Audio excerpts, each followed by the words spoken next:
आपण कशा पद्धतीनं म्हणजे ऑब्झर्वेटरीचाही प्रॉब्लेम येऊ नये आणि डेव्हिएशनही कमीत कमी व्हावं या दृष्टीने मी केंद्र सरकारशी चर्चा करून या क्षेत्रातले जे तज्ज्ञ कन्सल्टंट्स आहेत त्यांना अपॉइंट करून घेतो.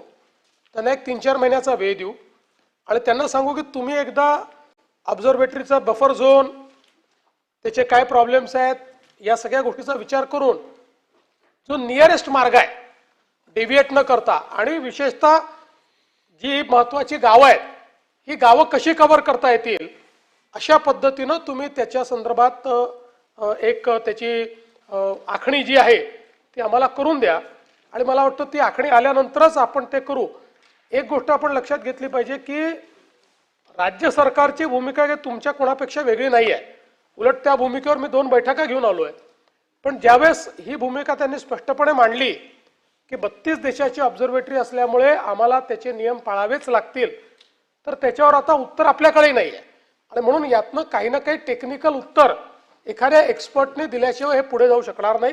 म्हणून मला असं वाटतं मी स्वतः रेल्वे मंत्र्यांशी बोलून यातले जे कोणी मोस्ट टेक्निकल अशा प्रकारचे कन्सल्टंट्स असतील त्यांना अपॉइंट करून घेऊ आणि त्यांच्याकडनं त्या संदर्भातला एक रिपोर्ट आपण घेऊ. प्रश्न क्रमांक 3. महोदयांनी अतिशय सविस्तर उत्तर दिलेलं आहे आणि त्यांचा त्या विषयाचा अभ्यास आहे, त्यामुळे त्यांना माहिती पण आहे.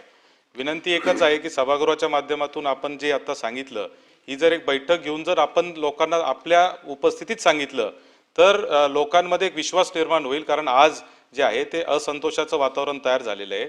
तर एक छोटीशी बैठक आपण आपल्या उपस्थितीत घ्यावी. बैठक घ्यायला मला काही हरकत नाही, घेऊया आपण ती. पण या सभागृहात सांगितलं की अख्ख्या महाराष्ट्राला समजतं, कोणाला वेगळं सांगायची गरज पडत नाही. प्रश्न क्रमांक 3 6897 किरण सरनाईक. नाही विचारलं. प्रश्न क्रमांक 6897 छापल्याप्रमाणे.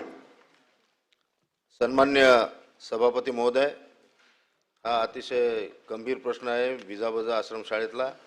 यवतमाळ जिल्ह्यातील विजाबजा आश्रमशाळेतील मयत शिक्षक व शिक्षकेतर कर्मचाऱ्यांच्या कुटुंबांना निवृत्ती वेतनाचा लाभ अजूनही मिळालेला नाही आहे. माननीय मंत्री महोदय, यवतमाळ जिल्ह्यातील विजाबजा